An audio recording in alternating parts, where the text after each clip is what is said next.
Welcome to Disgruntled Wargamer. This is a hobby how-to.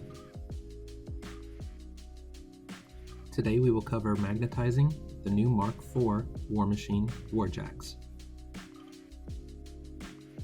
I'm not a stranger to magnets and models. Most of my early purchases were magnetized to save a few dollars. Each one of these heavy warjacks is magnetized. The Cyclone, Defender, and Ironclad, Avenger, Hammersmith, Centurion, and Stormclad and Reliant. I keep the bits in a box for safekeeping, usually a tackle box or a bit box from the hardware store work pretty well. Also, I've done this with each of the plastic versions of these models, and I've even done a few of the old metal models.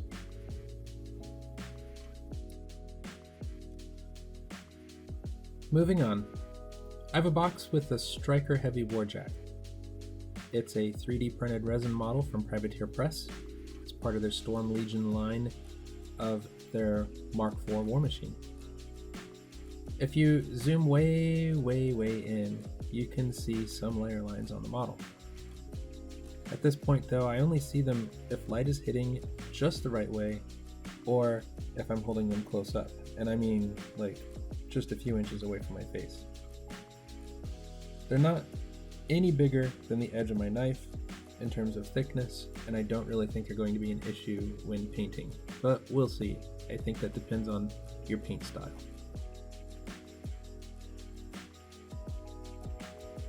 There was also some chalky material on some of the pieces. Privateer explained that that was a result of their washing process, which has been improved.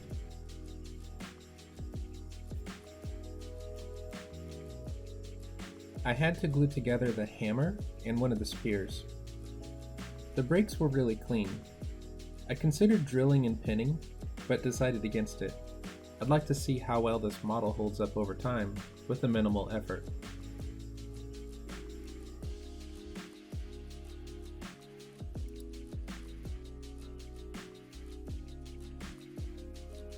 With just a touch of Gorilla Glue and a short wait, everything becomes good as new. Well, until my hands shake, and then I have to hold the model together again in a slightly different angle to make sure that the pieces don't slide apart. Anyway. Also, I realized my video isn't exactly putting the action in frame. I thought my camera was at the right angle, but my hands need to be closer to my eyes to see everything, and that makes for poor video because I'm definitely not getting the action on camera. My apologies for that. I'll try better. I'll try harder in the future.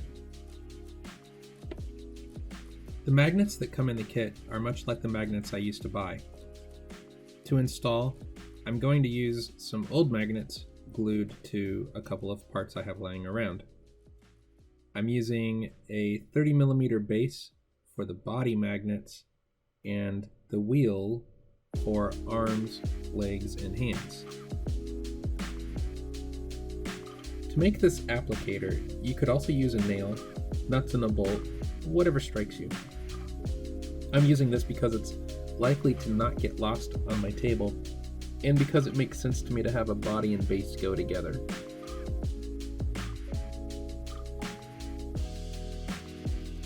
This is a simple process. Glue a magnet to the base, drop a second magnet on the first, then glue the second magnet to the arm applicator.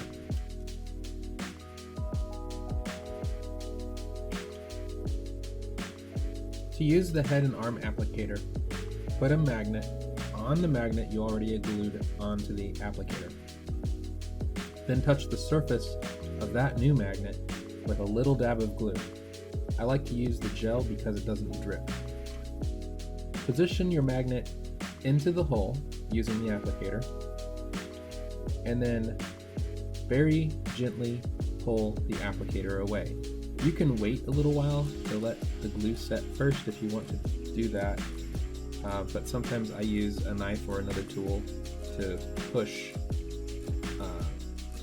I guess to wedge in between the two magnets and pry them apart because I'm impatient. However, if you do this, sometimes you'll pull the magnet out a little bit, so it helps to use a wooden tool to push it all back together.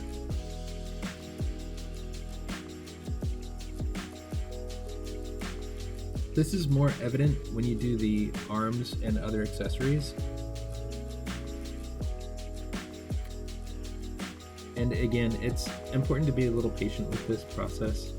Again, I tend to be a little more impatient with it, and I have to go back and redo things sometimes. It's no big deal though.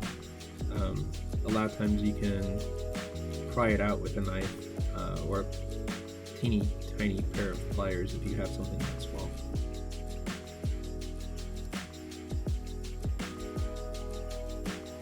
I'm going to speed up the video because I don't think you want to see 10 minutes of me doing magnets inside jack arms.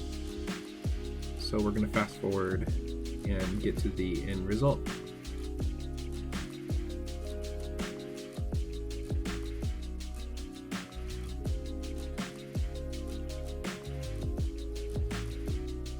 It's worth noting that I do pick up my knife for a split second to take care of a couple of, I guess, resin strings that were left behind inside one of the guns. Not a big issue, it snaps off real fast and easy.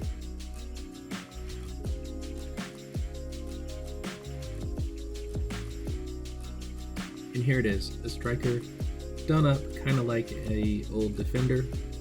I hope everybody gives this a try. It looks like Privateer Press put a lot of work into getting these resin 3D print jobs to look right, and I really appreciate the ability to put magnets on without having to drill anything. This is going to save a whole lot of time in the future. Thanks for joining us at Disgruntled Wargamer. Have a good day.